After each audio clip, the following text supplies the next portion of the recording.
Good evening everyone. कैसे हैं आप सभी।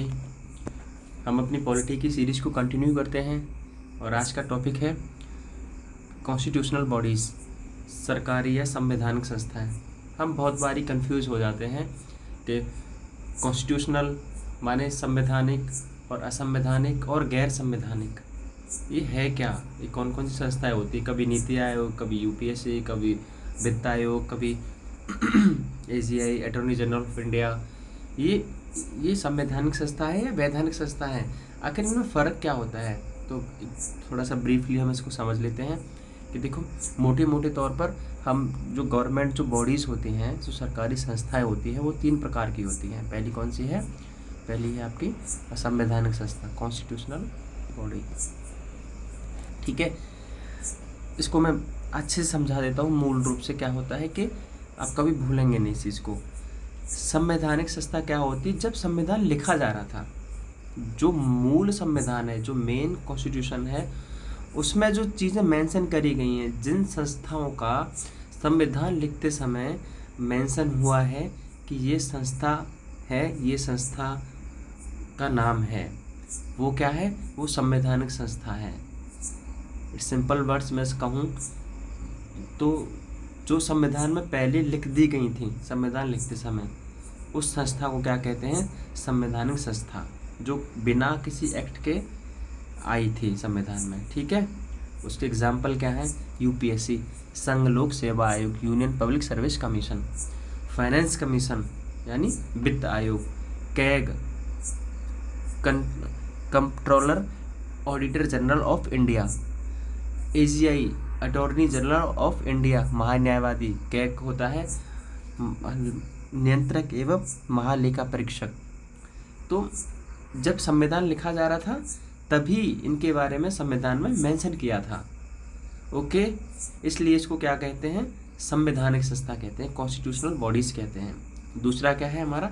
लीगल बॉडीज़ यानी वैधानिक संस्था। ये क्या है?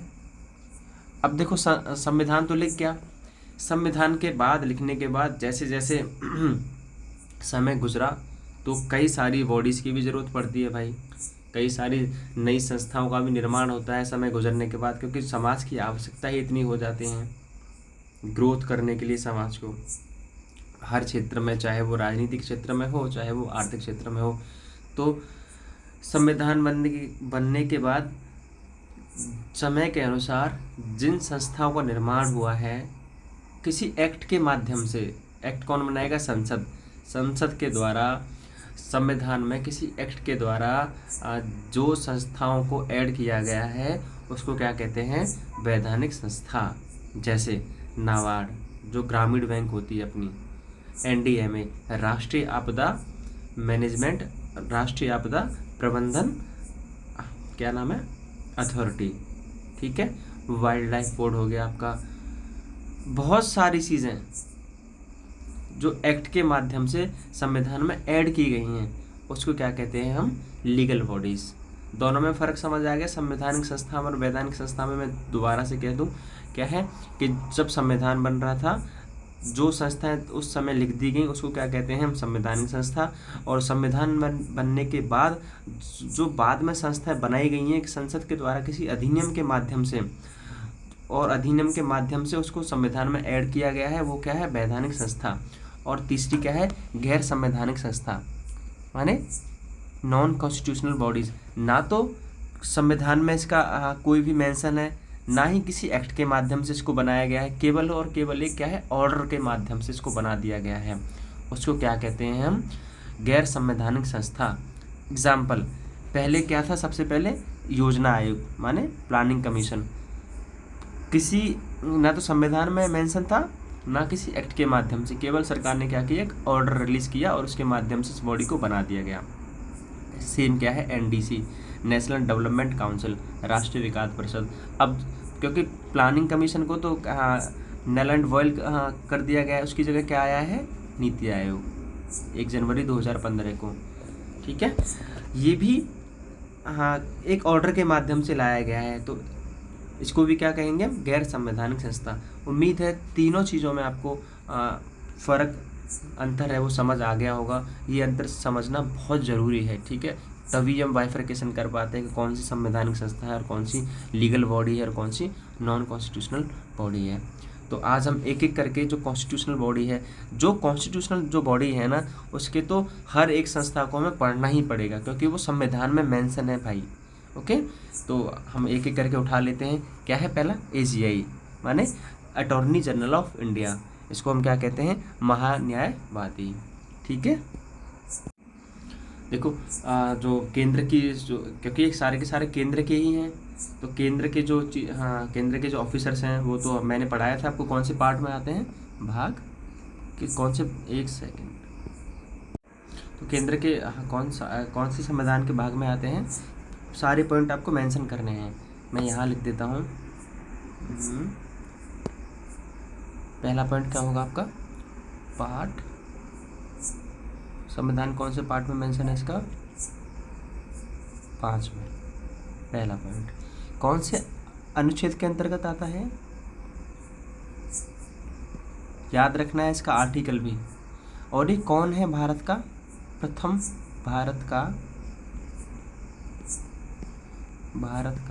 विधि अधिकारी? प्रथम विधि अधिकारी, ये पॉइंट भी आपको याद रखना है। ओके, इसकी नियुक्ति कौन करता है? जैसा कि आपको पता होगा, राष्ट्रपति, प्रेसिडेंट ऑफ इंडिया। नियुक्ति कौन करता है? President of India. अब देखो एक जनरली सी बात है, जो हमारे जो महान्यायवादी होते हैं, AGI जो होते हैं, उनको संसद के किसी भी सदन में सुनवाई करने का अधिकार है, बोलने का अधिकार है। याद रखना, वोट देने का अधिकार नहीं है। मैं फिर से रिपीट कर रहा हूँ, भारत के महान्यायवादी को भारत के किसी भी सदन में बोलने का और सुनवाई करने का अधिकार है, लेकिन उनको वोट देने का अधिकार नहीं है। ओके ठीक है, आगे चलते हैं। ये क्या है? जब तक केस लड़ते हैं तब तक तो वो प्रैक्टिस नहीं कर सकते, लेकिन केस जैसे ख़त्म हुआ भारत सरकार का, उसके बाद क्या होता है? प्राइवेट प्रैक्टिस भी कर सकते हैं, ठीक है, ध्यान रखना है इस चीज़ को। क्या है? प्राइवेट, अपनी निजी प्रैक्टिस भी कर सकते हैं भाई। प्राइवेट AGI को भाई वकील होता है भारत सरकार का, साफ शब्दों में कहूँ तो बड़ा वकील होता है, सरकारी वकील होता है ये। तो जैसे ही भारत सरकार किसी केस की सुनवाई खत्म करता है, अपनी निजी प्रैक्टिस करने लग जाता है। तो एग्ज़ाम टाइम पे आपको महान्यायवादी का आपको नाम याद रखना है। ओके, इनकी टर्म फिक्स नहीं होती है, कहीं पता चले आप कोई 5 साल लगा दो और ऑप्शन में 6 साल लगा दो। तो मैं यहाँ लिख देता हूँ, इनकी जो है टर्म क्या है? फिक्स नहीं है। याद रखना है आपको, टर्म क्या है? फिक्स नहीं है। ओके चलो, और इनका क्या है? इनके लिए क्वालिफिकेशन क्या है? क्वालिफिकेशन महत्वपूर्ण है इनकी। कौन व्यक्ति AGI महान्यायवादी बन सकता है? यहाँ योग्यता, इनकी योग्यता क्या है? तो पहला पॉइंट क्या है?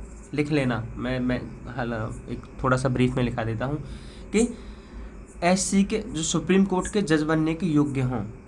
पहला पॉइंट क्या है? सुप्रीम कोर्ट के जज बनने के योग्य हों, ठीक है। दूसरा पॉइंट क्या है? दूसरा पॉइंट है कि हाई कोर्ट में 5 साल तक के जज रहे हों, 5 साल तक, ठीक है। तीसरा पॉइंट क्या है?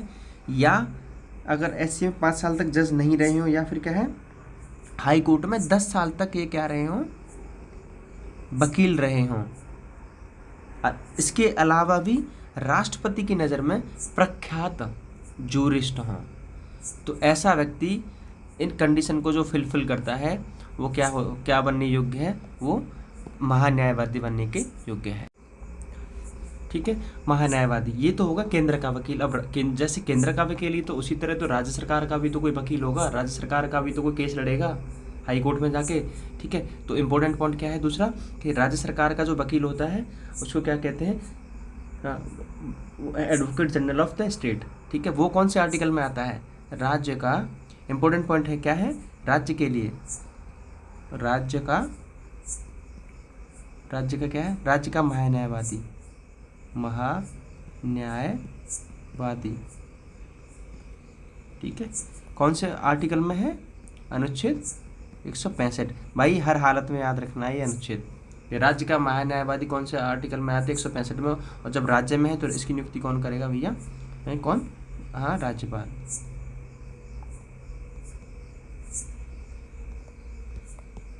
समझ आया? ठीक है। एक संवैधानिक संस्था पूरी, अब दूसरी संवैधानिक संस्था पे चलते हैं। ये क्या है? कैग।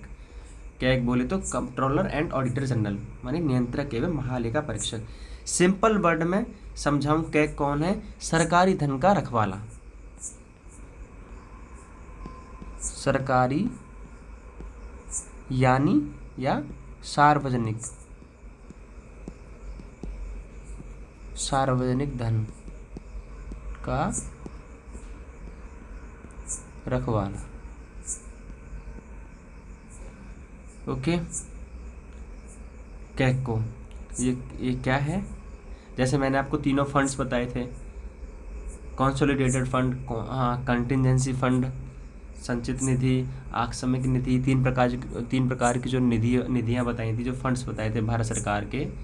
बाकी और भी फंड होते हैं, ठीक है। उनकी देखरेख कौन करता है? उनकी देखरेख कौन करता है? कैग करता है, ठीक है। समझ आया? ओके। ये कौन से आर्टिकल में मेंशन है? किस अनुच्छेद में आते हैं? क्वेश्चन सीधा पूछता है, याद रखना है हर हालत में। कौन सा आर्टिकल है? आर्टिकल 148, ठीक है। चलो आगे बढ़ते हैं। इनका कार्यकाल कितना होता है? मैं 3 चीज़ों का कार्यकाल है, मैं आपको नोट कराऊंगा यहाँ पे। 6 साल टेन्योर, जो कितना होता है इनका टेन्योर एंड टर्म, कितना होता है?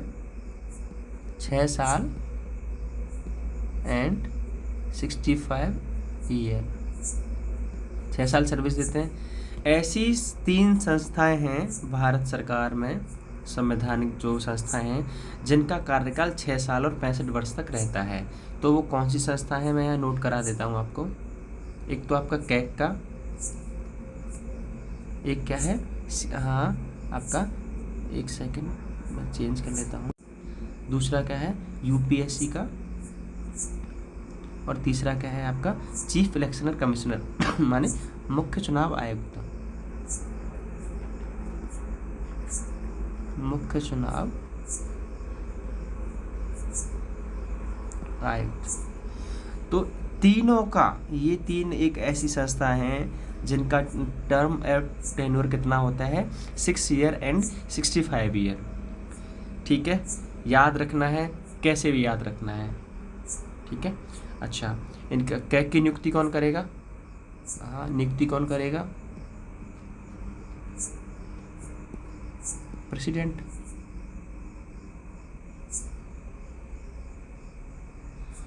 इनकी, इसका रिमूवल, कैग को हटाया कैसे जाता है? देखो 6 साल क्यों रखा गया है?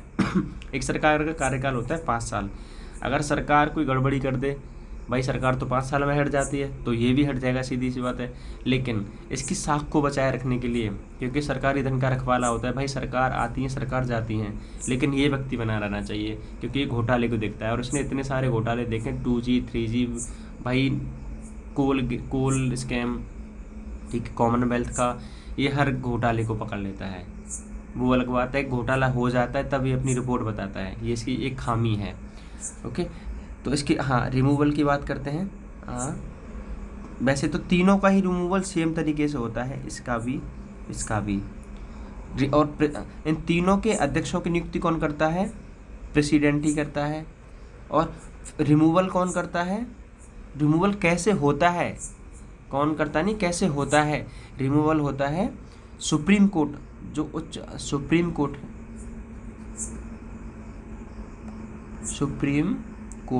जो उच्चतम न्यायालय है, सुप्रीम कोर्ट के जो जज की तरह, सुप्रीम कोर्ट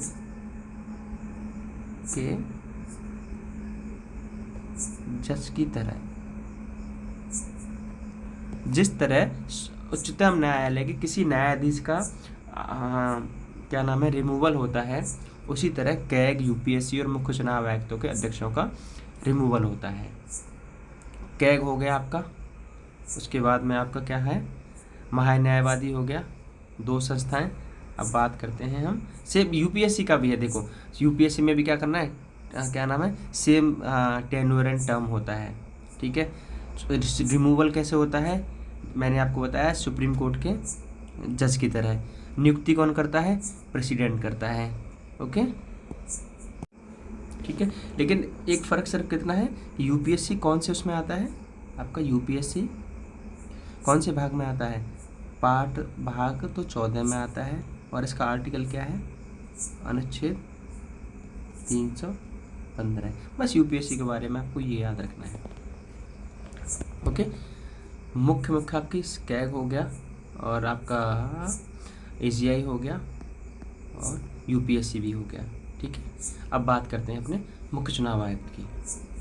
थोड़ा सा यहाँ चीफ इलेक्शनर, मैं शॉर्ट में लिख देता हूँ, चीफ इलेक्शनर कमिश्नर। नियुक्ति कौन करता है, पीएस।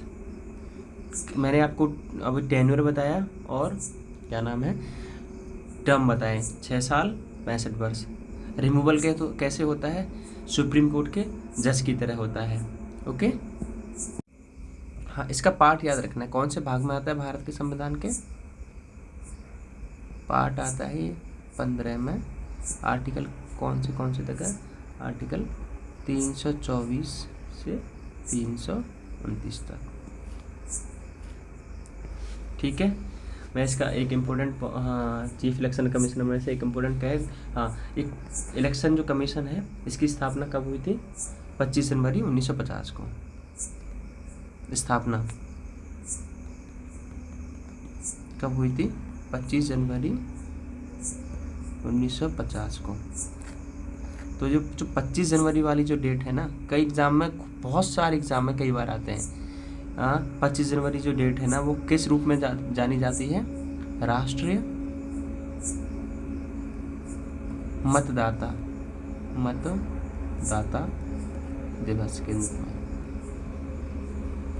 ये फैक्ट भी आपको याद रखना है, ओके।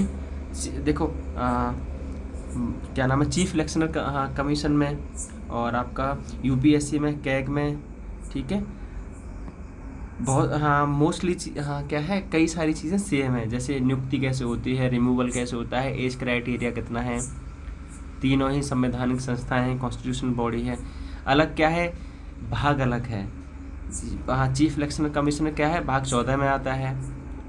कैग कौन से उसमें आता है, हाँ, और क्या नाम है आपका, हाँ, ये है आपका एजीआई कौन से भाग में आता है, और इसके आर्टिकल क्या क्या हैं, और कैग का आर्टिकल कौन सा है, और सीईसी का आर्टिकल कौन सा है। बस आर्टिकल अलग हैं, बाकी चीज़ें सेम हैं। और सीईसी की स्थापना कब हुई थी, ये है, और इसका डे याद रखना है, ठीक है। तो संवैधानिक संस्थाएं आपकी यहाँ पूरी होती हैं। और बचता है आपका क्या, आपका फाइनेंस कमीशन, वित्त आयोग, ये भी तो संवैधानिक संस्था है, फाइनेंस कमीशन,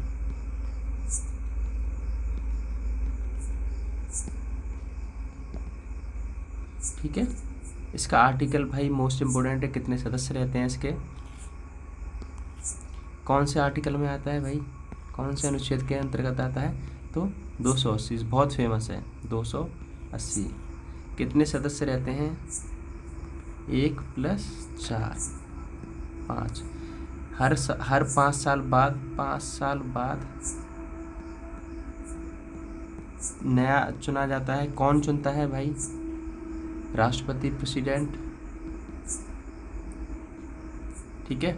आपको क्या याद रखना है, नया जो करंट वाले जो वित्त आयोग के जो अध्यक्ष हैं वो क्या है, उनके चेयरमैन को आपको याद रखना है। इनका काम क्या होता है वित्त आयोग का, केंद्र और राज्य में क्या है, टैक्स शेयर करते हैं भाई ये, ठीक है, जो रेवेन्यू टैक्स जो आता है उसको शेयर करते हैं। चलो, और इसके अलावा और इम्पोर्टेंट क्या क्या है, और देखो, national commission for SC and ST जो कौन से आर्टिकल के अंतर्गत आते हैं, राष्ट्रीय, तो और इम्पोर्टेंट संवैधानिक बॉडी हैं, राष्ट्रीय अनुसूचित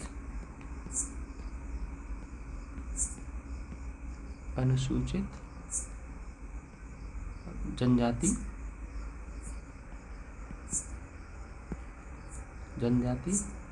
और जाति आयोग। कौन से अनुच्छेद के अंतर्गत आते हैं, 338। ठीक है, तो कैसे क्या हुआ, पहले बना आपका राष्ट्रीय नेशनल कमीशन शेड्यूल कास्ट, राष्ट्रीय अनुसूचित जाति आयोग, तो आर्टिकल 338। पहले क्या था, ये एक ही अनुच्छेद के अंतर्गत थे, अब इसको अलग कर दिया है। तो जो क्या नाम है, जाति वाला तो है आर्टिकल 338 में, और जनजाति वाला है नेशनल कमीशन, क्या नाम है, tribal, national commission for tribal commission, NCTC। ये क्या है, आर्टिकल 338A। इसके लिए ए आर्टिकल जोड़ दिया है। ठीक है, ये कब आया, ये आया था आपका 2004 में, और ये आया था आपका 2003 में।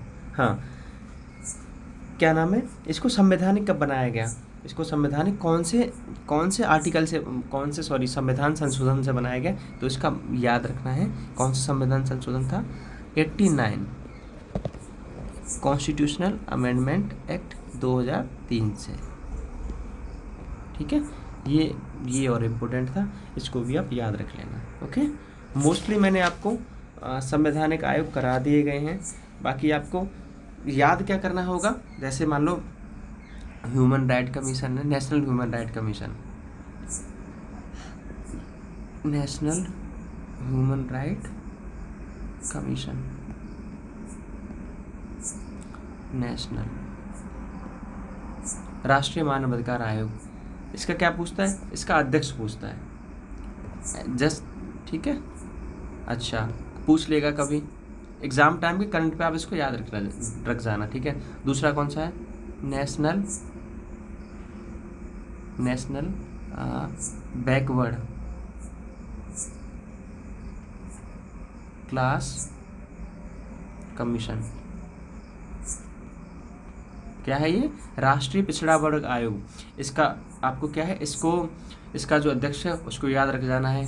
ठीक है, तो जो मेन थे जो परीक्षा के दृष्टिकोण से, आपका AGI महान्यायवादी वाला, ठीक है, आपका UPSC, ठीक है, और आपका कैग, और आपका कौन है, फाइनेंस कमीशन। उसके बाद मैंने क्या कराया है, क्या नाम है आपका, ट्राइबल कमीशन वाला, राष्ट्रीय अनुसूचित जाति एवं जनजाति आयोग। ठीक है, 2 आयोग, ये आपको ये 4 तो भाई आंखों में बिल्कुल समा जाने चाहिए, हर हालत में समा जाने चाहिए। इनके आर्टिकल, इनका टर्म एंड कंडीशन, ये कब आए, कौन से आर्टिकल के, कौन से संविधान के भाग में हैं। ठीक है, आपके पूरे के पूरे क्या है, संवैधानिक जो संस्थाएं हैं वो पूरी हो गई हैं। प्लीज़ आप रिवीजन करते रहना। मिलते हैं नेक्स्ट टॉपिक के साथ, बने रहिए, स्वस्थ रहिए। जय हिंद।